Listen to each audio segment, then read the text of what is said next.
There's a good chance getting rid of annoying interference. Here comes a must-see video for shortwave listeners and radio enthusiasts.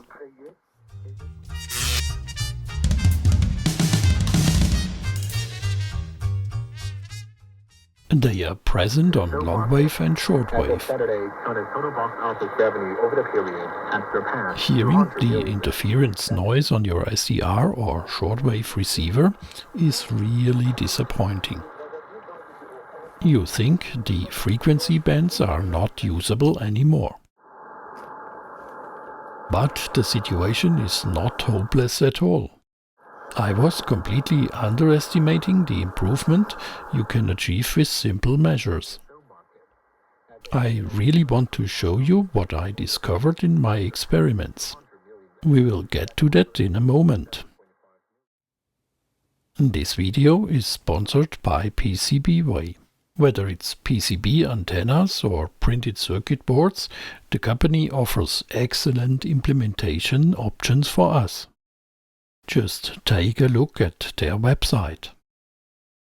Take the easy way with PCBWay. I'm starting with a popular mistake people, including me, are making.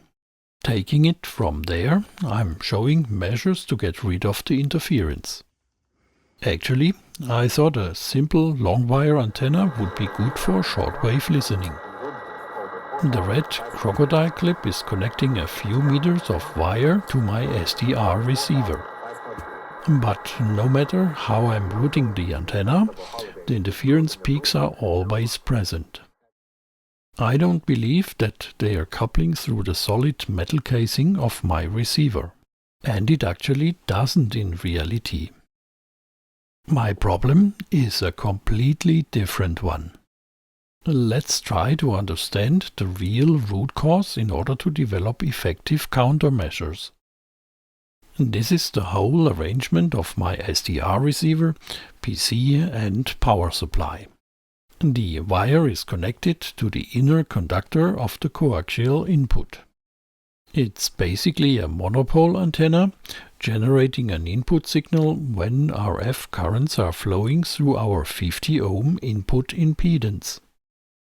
However, the currents are not ending in the receiver. In fact, they are flowing via the outer coax conductor to the metal housing, over the shielding of the USB cable, to the computer and finally to the mains.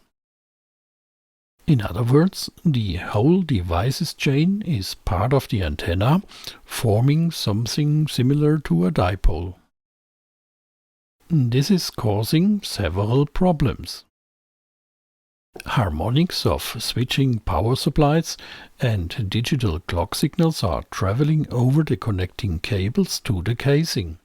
There are countless sources of interference in every household. Interfering signals are even transmitted via the power grid. Periodic clock signals with steep slopes are causing these typical peaks in the frequency domain, looking like a comb. The spectrum of periodic time signals can be calculated using the so-called Fourier transform. For example, transforming that square wave signal results in a similar comb spectrum as we see it. Since the square wave is containing only odd harmonics, we find peaks at intervals of twice the fundamental frequency. A frequency interval of 20 kHz means the fundamental frequency is 10 kHz. Eventually, the signals are coupling to the dipole, thus generating interference at the receiver's input. It's like connecting an interference source to the receiver input. By the way, strong peaks are causing intermodulation products in the receiver, which are significantly increasing the noise level. We explained intermodulation in earlier videos. I would be happy if you were interested. Okay, these are the problems I'm actually observing here on my SDR receiver. Unbearable, isn't it?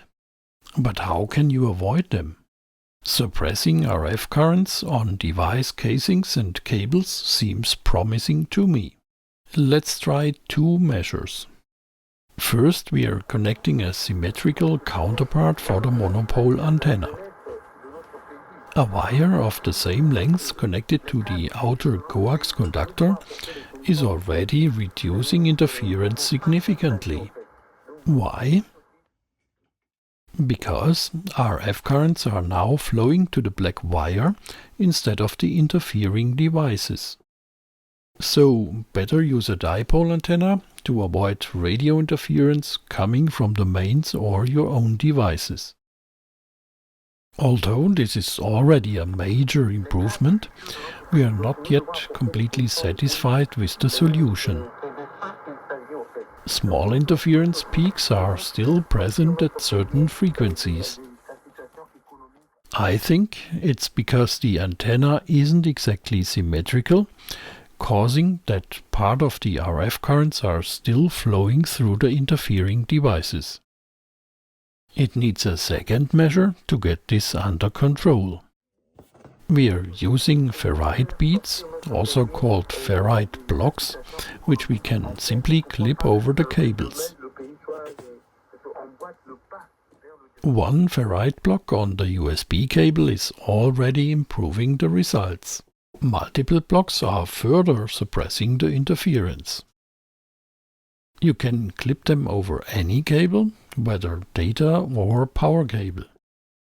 In case you are using an antenna cable, you can use Ferrite blocks here as well.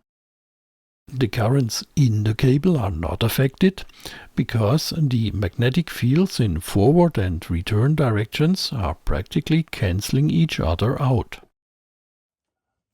I achieved the optimum with this arrangement. Multiple loops are improving the effectiveness enormously.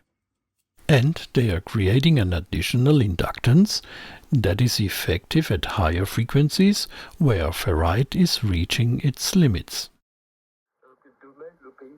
The peaks in the spectrum are gone and the sound is now really clear in comparison. The noise floor is now 10 to 15 dB lower, allowing me to hear weak stations that I couldn't receive before. Let me briefly talk about the limitations. A ferrite ring is greatly increasing the inductance and thus is blocking RF currents. However, due to its material properties, its frequency range is not infinite. It's only effective up to 100 MHz. At higher frequencies, the effect is decreasing significantly. By the way, the load capacity is also limited. It's not critical here, but in case you want to suppress sheath currents on the antenna feeder cable of a strong transmitter, you may have to take it into account. An overloaded ferrite material has nonlinear properties, producing unwanted harmonics. I'm pretty satisfied with the results. Experienced the terrible interference, I didn't expect I could almost completely eliminate it. The signals are clearer than ever. I'm really enjoying shortwave listening with my SDR receiver now. Perhaps my tips and tricks will help you to improve your reception too. Below the video you will find links to Ferrite Beads and SDR receivers. Of course, the method cannot eliminate interfering signals that are on the air. But here's another tip. Assuming you located an interfering device, you can use the ferrite blocks to reduce its emissions. Now stay tuned and don't forget to support the channel. See you soon in the coming episodes.